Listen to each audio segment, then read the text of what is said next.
చరిత్ర, త్రిలోక సంచారి చరిత్ర, నూరుగాల సంచారి చరిత్ర, బిందామారారు కన్ని చరిత్రడా.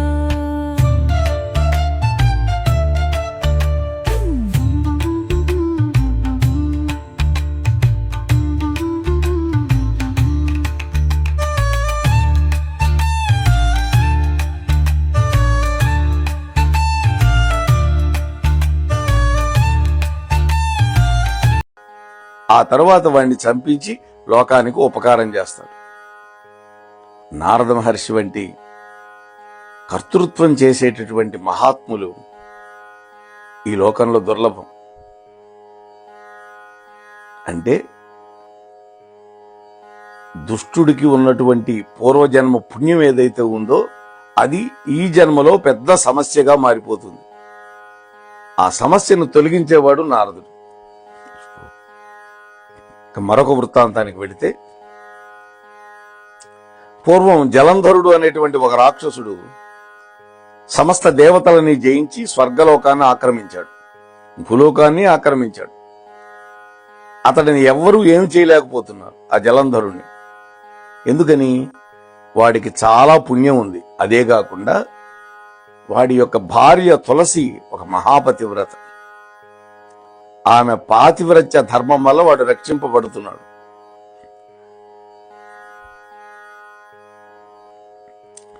అయితే ఆ జలంధరుడు సుఖంగానే ఉన్నాడు. స్వర్గలోకం మాత్రం దుఃఖాక్రాంతం అయిపోయింది. భూలోకంలో యజ్ఞాలు లేవు, యాగాలు లేవు. పైగా అంతవరకు బానే ఉంది గాని వాడుగా ఏ పాపాలు చేయటల్లా. ఇదొకటి. లోకాలు జయించాడు, పరాక్రమం ఉంది, వరాల వల్ల అవన్నీ చేయగలిగాడు. కానీ పాపకర్మలు చేయటల్లా. అందుకని వాడి ఖాతాలో పుణ్యం చాలా నిలవ ఉంది. దానికి తోడు భార్య తులసి యొక్క పాతివ్రత్య బలం కూడా దానికి కలిసి వచ్చింది. ఇన్ని ఉన్న తర్వాత దేవతలు మాత్రం ఏం చేయగలుగుతారు? అందుకని వాళ్ళు ఏం చేయలేకపోతున్నారు. చివరికి ఈ దేవతలంతా వెళ్లి నారదుల వారికి మొరపెట్టుకున్నారు. అప్పుడు ఈ నారదుడు జలంధరుడి దగ్గరికి వెళ్ళి, నువ్వు ఇంత భాగ్యశాలివి కదా, ఇన్ని ఉండి ఒక పెద్ద లోటు మాత్రం నీకుందయా అన్నాడు. సహజంగా అన్నీ ఉన్నా ఏదో ఒక లోటు ఉంది అని ఎవడన్నా అంటే మనం తట్టుకోలేం. ఎట్లా బతుకుతున్నావయ్యా ఈ లోటుతో అనేసరికి వాడికి మనస్సు చివుక్కుమంది. అంతటితో ఆగల నారదుడు, బాగుందయ్యా, నీ భార్య గొప్ప పతివ్రతే కావచ్చు,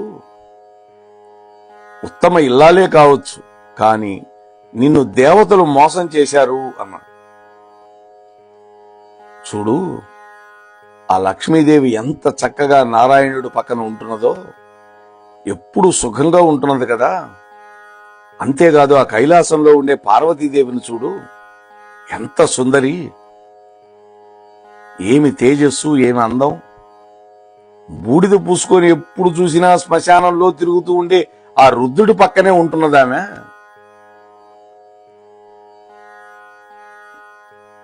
అటువంటి వాడికి, శ్మశానంలో తిరిగేవాడికి, ఒళ్ళంతా బూడిద పూసుకునేవాడికి అంత సౌందర్యవతి అవసరమా? అటువంటి అందగత్తె నీ దగ్గర ఉండాలి. కానీ 3 లోకాలు జయించావు, నీకు ఎదురు లేదు. అటువంటప్పుడు ఆ పార్వతీదేవి నీ దగ్గర ఉండాలి అన్నాడు. దుర్బోధ చేయటం చాలా సులభం. అయితే ఇటువంటి మాటలు గనక వింటే ఎవరికైనా అవి ఎంతో రుచిగా ఉంటాయి. అంతేగా, మంచి మాటలు ఎప్పుడు చెవికెక్కవు. ఆ విధంగా జలంధరుణ్ణి ప్రేరేపించాడు. శివుడి మీదకు ఉసిగొలిపాడు యుద్ధానికి, పార్వతీదేవిని తెచ్చుకోమని. అప్పుడు వాడిని శివుడు బూడిద చేసి పారేశాడు. అంటే ఆ ప్రకారంగా వాడిని నాశనం చేయడానికి, లోకానికి ఉపకారం చేయటం కోసం వాడిని రెచ్చగొట్టి మరీ పంపించాడు నారద మహర్షి. మరొకసారి రావణాసురుడి దగ్గరికి వెళ్ళాడు నారద మహర్షి. వెళ్ళి, ఏవోయ్ రావణా, ఇంతమందిని జయించినా ఇంకా నువ్వు జయించలేని వాళ్ళు చాలా మంది భూలోకంలో ఉన్నారు. అది నీకు అపకీర్తి తెస్తుంది. నీ విషయం వచ్చినప్పుడు ఇది చెప్పకుండా ఉంటే నాకు కూడా సిగ్గనిపిస్తోంది. ఎందుకని? నువ్వు బ్రహ్మవంశం వాడివి. చూడండి, బ్రహ్మవంశంలో 4వ వాడు రావణాసురుడు. ఈ మాట అనగానే వాడికి కోపం వచ్చింది. కోపంతో పాటు కొంచెం అవమానం కూడా అయింది. ఏంటి నారద మహర్షి, నేను జయించలేని వాళ్ళు ఉన్నారా ఇంకా? ఎవరు వాళ్ళు అని గద్దించి అడిగాడు. ఎవరో ఏమిటయ్యా, ఒక వానరుడు ఉన్నాడు, వాలి అని అన్నాడు. చీ, వాలి అంటే ఒక కోతి కదా, వాడితో నాకేంటి సాపత్యం అన్నాడు రావణుడు. ఒక్క మాట వెళ్ళి చూడు, వాలికి చాలా దర్పం ఉంది, చాలా గొప్ప బలవంతుణ్ణి తాను అనుకుంటున్నాడు. వానరుడు ఆ విధంగా దర్పంతో బతకటం, నువ్వేమో ఆ అవమానాలు భరించటమా అని రావణాసురుడిని రెచ్చగొట్టి వాలి మీదకి పంపించాడు నారదుడు. వాస్తవంగా వాలి సామాన్యమైన కోతి కాదు, ఒక జాతి వానరం, మహాబలం కలిగినవాడు. ఆయనకు ఎదురుగా ఎవడైనా శత్రువు వస్తే వాడి బలంలో సగం లాగి పారేస్తాడు. అయితే వాల్మీకి మహర్షి ఈ విషయం చెప్పలేదు, వేరే రామాయణాల్లో ఉన్నది. అందుకనే చెట్టు చాటించి కొట్టాడు అని రకరకాల వ్యాఖ్యానాలు వచ్చినాయి. అవన్నీ పక్కన పెడదాం కాసేపు. అటువంటి వరం ఉన్నవాడిని ఎవడైనా జయించగలడా అంటే, ఒకవేళ విష్ణుమూర్తే వాడిని చంపడానికి వాడితో యుద్ధానికి వెళితే విష్ణుమూర్తి యొక్క బలం కూడా సగం పోతుంది. అలాంటి అసాధారణమైనటువంటి వరం వాడికి ఉన్నది. రావణుడు వెళ్ళాడు, వాళ్ళకి ఎదురుగ్గా నిలబడి యుద్ధానికి పిలిచాడు. ఆ వరం వల్ల రావణుడి కంటే బలవంతుడైనటువంటి వాలి తన తోకతో రావణాసురుడిని ఎత్తి సప్త సముద్రాల్లో ముంచి అవతల పారేశాడు. కానీ చంపకుండా విడిచిపెట్టాడు. కాకపోతే ఈ విషయం తెలియటం వల్ల రావణుడు ఉత్తరాఖండలో చెప్పారు వాల్మీకి మహర్షి కొంచెం దీనికి భిన్నంగా. వాలి ప్రతిరోజు 4 సముద్రాల్లో సంధ్యావందనం చేస్తాడు. 4 దిక్కుల్లో ఉన్న 4 సముద్రాలకి. ఒకరోజు సంధ్యావందనం చేసుకోవడానికి సముద్రం దగ్గర ఉన్నాడు, అర్ఘ్యం ఇస్తున్నాడు. ఇదే సమయం అనుకున్నాడు వాలి. అంటే వెనక నుంచి వెళ్లి వాటేసుకొని 10 చేతులతోటి పిసికి చంపాలి అని రావణాసురుడు ప్లాన్. గమనించాడు వాలి. ఎందుకని? వెనకాల నీడ కదులుతోంది, అడుగులు చప్పుడు. పసిగట్టి వాడు వచ్చి 10 చేతులు బిగించి పట్టుకున్నాడు. వెంటనే వాలి తన 2 చేతులు టక్కన బిగించాడు. అంతే, 10 చేతులు అందులో ఇరక్కపోయింది. ఇక అదే విధంగా అదే వేగంతో 4 సముద్రాలకు వెళ్ళి స్నానం చేసి సంధ్యావందనం చేసి 4వ సముద్రం దగ్గర వాడిని విడిచిపెట్టేసి చూసి, ఎవడరా నువ్వు, 10 తలలో పురుగా అన్నట్టు. వాడికి పై ప్రాణం పాగిపోయింది. ఆ రావణాసురుడికి కాళ్ల మీద పడి, ఓ మహాత్మా, నీ బలం అమోఘం, నీతో నేను స్నేహితం చేయాలనుకుంటున్నాను. ఈ రోజు నుంచి మన ఇద్దరిలో ఎవరికి ఏది దొరికినా ఇద్దరం కలిసి పంచుకుందాం అని నియమం పెట్టుకొని వాడితో భాయి అని వెళ్ళిపోయినాడు రావణుడు. అంటే రావణాసురుడి యొక్క గర్వాన్ని కర్వం చేశాడు నారదుడు వాలి మీదకి పంపించి. చూశారా? కాకపోతే వాలి వాడిని చంపల, స్నేహం చేశాడు. ఎందుకని?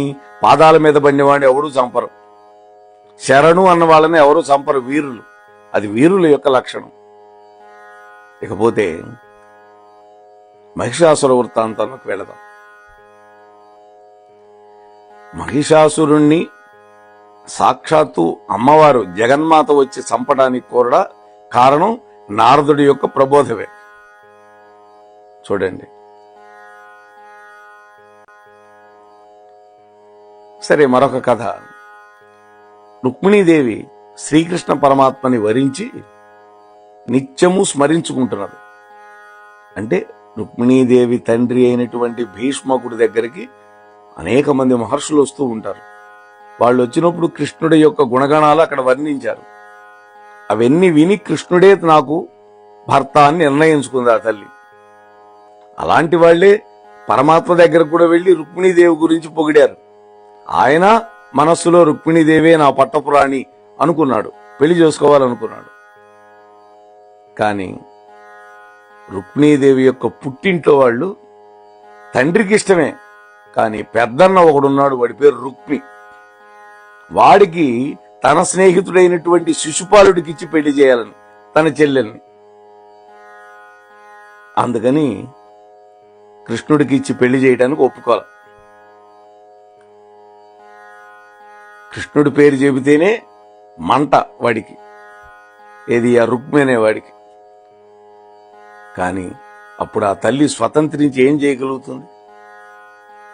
ఆ కృష్ణుడికే తెలియజేయాలి కదా తన యొక్క మనోభావాలు. అందుకని రుక్మిణీదేవి ఎదురు చూస్తూ ఉన్నది. ఎవరైనా వచ్చి ఆ విషయం చెప్పేదాకా కృష్ణుడు కూడా ఏమీ చేయలేడు. అంటే ఆ అమ్మాయి మనస్సు నా మీద ఉందో లేదో తెలియాలిగా. అది ఆయన స్వభావం, కృష్ణుడు. అప్పుడు రుక్మిణీదేవి వృత్తాంతాన్ని నారదుడే మొట్టమొదటిసారిగా కృష్ణుడికి చెప్పాడు. స్వామి కృష్ణ, నీకోసం నీ భక్తురాలు ఎదురు చూస్తోందయ్యా. నువ్వు ఆదుకోపోతే ఎవరు ఆదుకుంటారు నీ భక్తురాల్ని? కాబట్టి నువ్వేం చేస్తావో ఎట్లా చేస్తావో నాకు తెలియదు. ఆమెను మాత్రం నువ్వు పెళ్లాడాలి.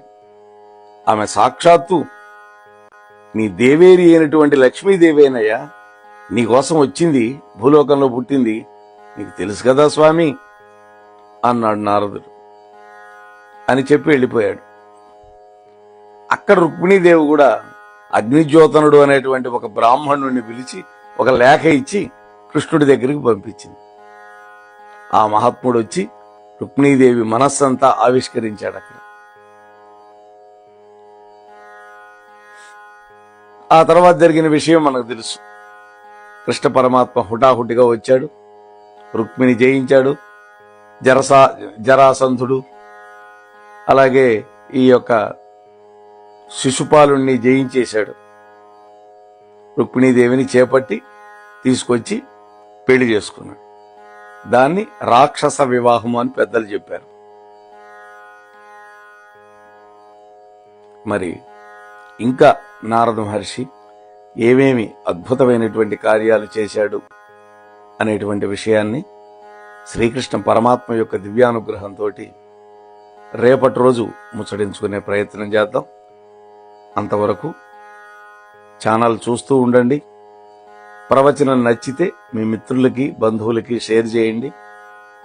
మీ కామెంట్స్ కూడా తెలియజేయండి అని మీకు సవినయంగా మనవి చేస్తూ మీ దగ్గర సెలవు పుచ్చుకునే మీ ధర్మవరపు వెంకటరమణ. స్వస్తి.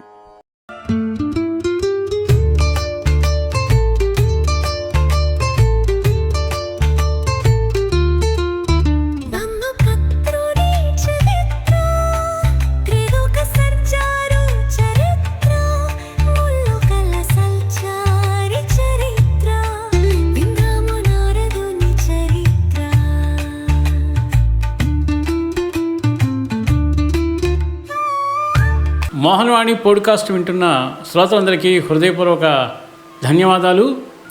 వినండి, వినిపించండి, వింటూనే ఉండండి. మోహనవాణి తెలుగు పోడ్కాస్ట్ మీరు వింటున్నారు. మోహనవాణి.